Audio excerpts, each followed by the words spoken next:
জাতীয় সংসদ নির্বাচন ও গণভোট ঘিরে দেশের উপকূলীয় এলাকায় মোতায়েন করা হয়েছে নৌবাহিনী ও কোস্টগার্ডের অতিরিক্ত সদস্য।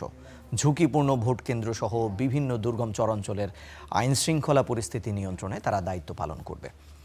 সকালে চাঁদপুর সদরের ইব্রাহিমপুর চরাঞ্চলে মাইকিং এবং হ্যান্ড বিল বিতরণ করে কোস্টগার্ডের মোবাইল টিম এবং স্ট্রাইকিং ফোর্স। এ সময় ঢাকা জোনের কমান্ডার জানান, চাঁদপুরের বিভিন্ন দুর্গম চরাঞ্চলে 22টি ভোট কেন্দ্রে কোস্টগার্ডের বিশেষ নজরদারি রয়েছে। ঢাকা জোনের অধীনাধীন নারায়ণগঞ্জ, মতলব উত্তর, চাঁদপুর সদর এবং হাইমচর উপজেলার ঝুঁকিপূর্ণ ও স্পর্শকাতর 39টি ভোট কেন্দ্র বিশেষ করে নজরদারি, নিয়মিত টহল, তাৎক্ষণিক প্রতিক্রিয়ার মাধ্যমে উৎসব মুখর পরিবেশ সৃষ্টিতে কাজ করবে কোস্টগার্ড। এদিকে কক্সবাজারের টেকনাফে নৌবাহিনীর কন্টিনজেন্টগুলো পরিদর্শন করেছেন চট্টগ্রাম নৌ অঞ্চলের প্রধান রিয়ার অ্যাডমিরাল মোহাম্মদ মইনুল হাসান।